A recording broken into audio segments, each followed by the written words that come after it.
Bapak Ibu yang terkasih, selamat sore, selamat kembali kita bersekutu dalam kasih Tuhan Yesus Kristus. Mari kita memulaikan ibadah sore hari ini, kita menyanyi satu pujian, Ajarku Tuhan berterima kasih.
Terima kasih Bapa, kami percaya Engkau ada bersama dengan kami sore hari ini.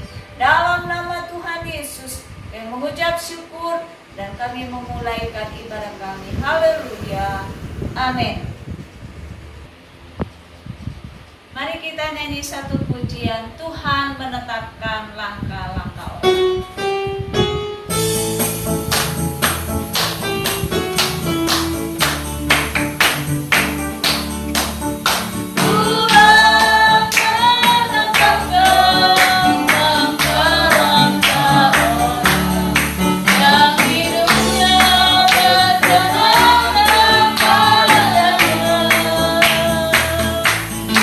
Apabila ia jatuh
siapkan hati kita untuk dengar firman Tuhan. Mari kita nyanyi satu pujian. Dia jamah senar hidupku.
Supaya hidup kami menjadi baru seperti yang Tuhan mau.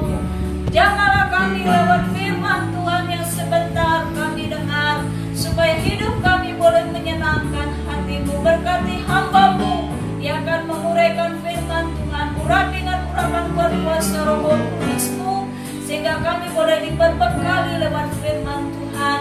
Biar kami tidak hanya menjadi pendengar, tapi boleh menjadi pelaku-pelaku firman Tuhan. Dalam nama Tuhan Yesus Kristus, kami mengucap syukur dan kami terima firman Tuhan. Haleluya. Amin. Shalom. Salam sejahtera buat kita semua. Kali ini kita akan belajar tentang menyikapi kesalahan. Semua orang di dunia ini pasti pernah melakukan kesalahan. Kesalahan itu bisa terjadi melalui perkataan, sikap, atau perbuatan. Tidak ada orang yang tidak pernah melakukan kesalahan selama hidupnya.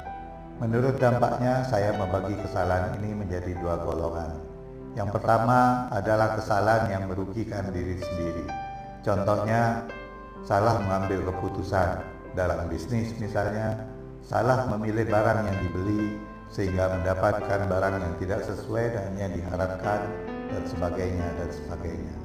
Kedua, kesalahan yang merugikan orang lain.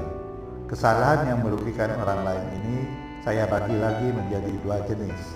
Yang pertama, kesalahan yang tidak disengaja. Misalnya, ikut menyebarkan berita hoax sehingga orang jadi tertipu padahal dia sendiri tidak tahu bahwa itu berita bohong. Salah memberi alamat yang ditanyakan orang sehingga membuat orang tersesat, dan sebagainya. Yang kedua, kesalahan yang disengaja. Kesalahan yang disengaja biasanya bertujuan untuk mendapatkan keuntungan bagi diri sendiri dengan merugikan orang lain, dengan berbohong, menipu, mencuri, dan sebagainya.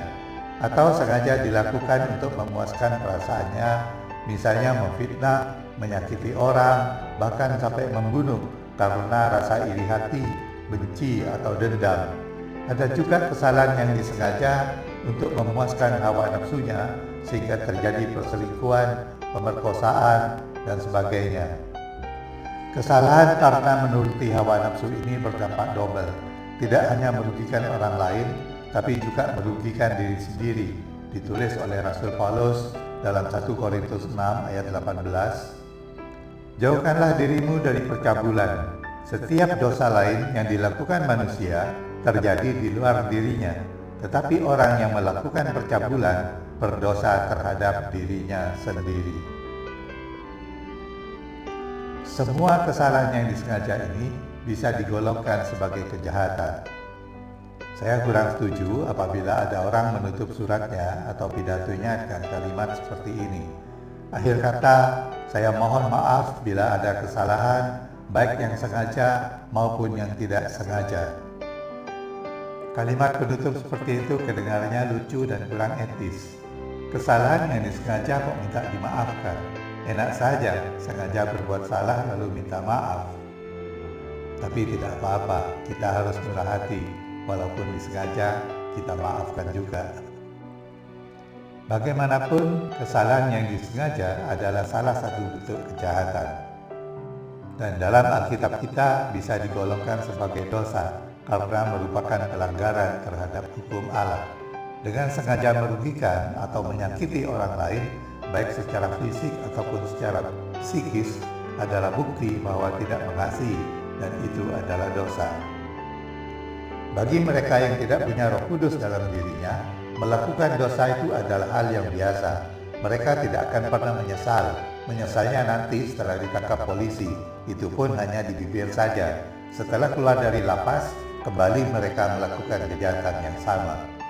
Tetapi bagi kita yang sudah memiliki Roh Kudus, akan peka terhadap dosa dan menyadari bahwa itu bertentangan dengan kebenaran Tuhan, yang nantinya akan berujung pada hukuman kekal pada saat penghakiman nanti, seperti tertulis dalam Yohanes 16 ayat yang ke-8. Dan kalau Ia datang, yaitu Roh Kudus, Ia akan menginsafkan dunia akan dosa, kebenaran, dan penghakiman. Bagaimana kita harus menyikapi kesalahan atau dosa itu? Saya teringat dengan kisah Raja Daud. Daud adalah seorang raja pilihan Tuhan, tapi Daud juga tidak luput dari kesalahan. Ketika Daud melihat Batseba yang sedang mandi, muncullah keinginan jahatnya. Lalu Daud berzina dengan Batseba. Padahal Batseba adalah istri dari Uria, seorang tentara yang sangat setia pada Daud. Tidak cukup sampai di situ saja, Daud merebut Batseba dari Uria dengan cara yang licik dan sadis.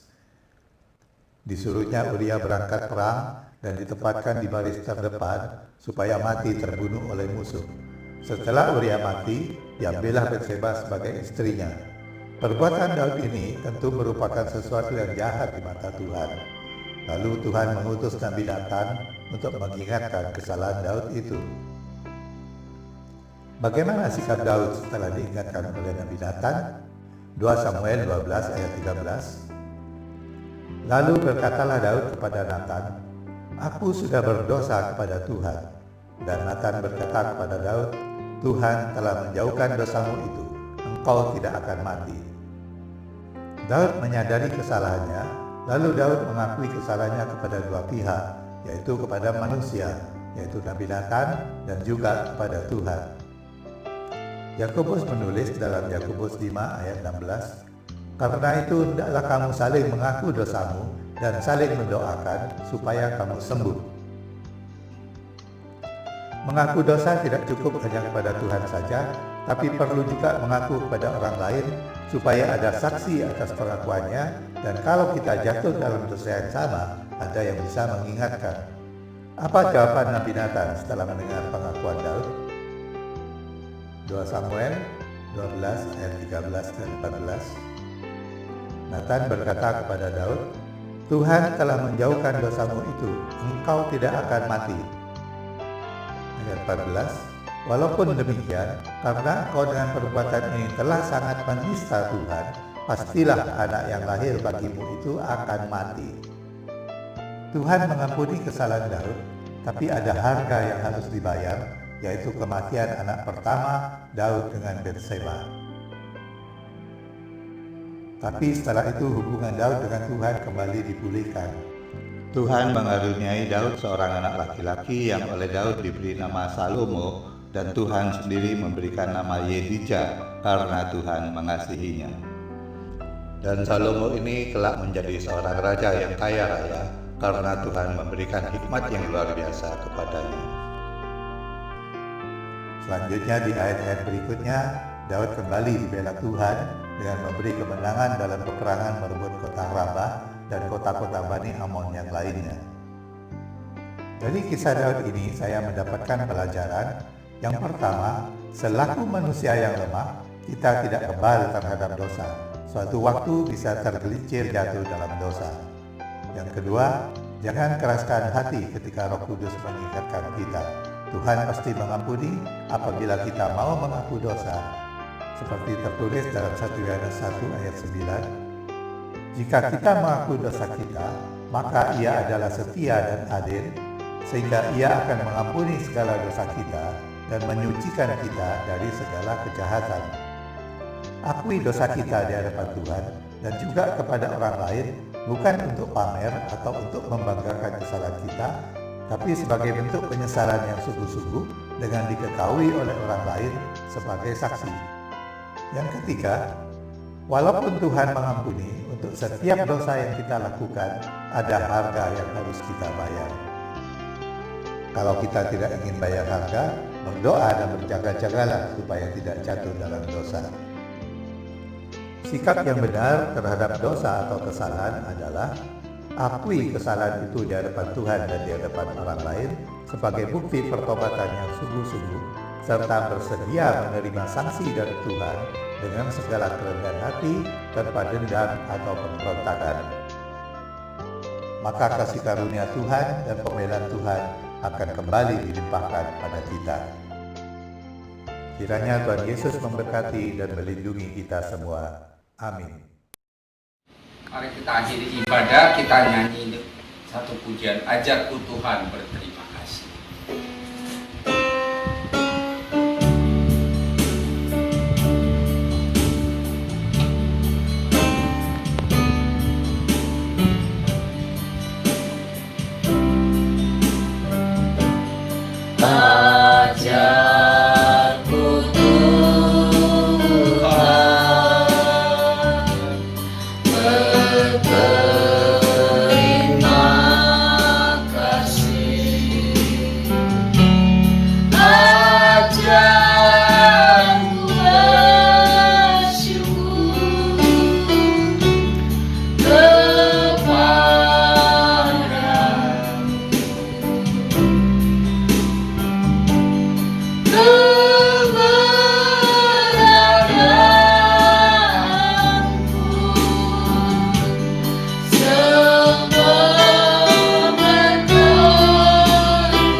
Ajar kami bersyukur dan berterima kasih buat berkat-Mu sepanjang hari dalam hidup kami. Terima kasih buat ibadah sore hari ini. Engkau sudah berkati kami dengan firman-Mu. Biarlah setiap firman jadi berkat kekuatan bagi kami, menuntun kami untuk tetap hidup benar di hadapan Engkau. Terima kasih Bapa. Kami akhiri ibadah kami dengan penuh syukur dan berkah rahmat damai jata daripada Allah Bapa, cinta kasih sayang Putra yang tunggal Yesus Kristus, persekutuan dan pimpinan Roh Kudus menyertai sore hari ini sampai Maranatha Tuhan datang kembali di dalam nama Tuhan Yesus Kristus. Haleluya, haleluya, haleluya.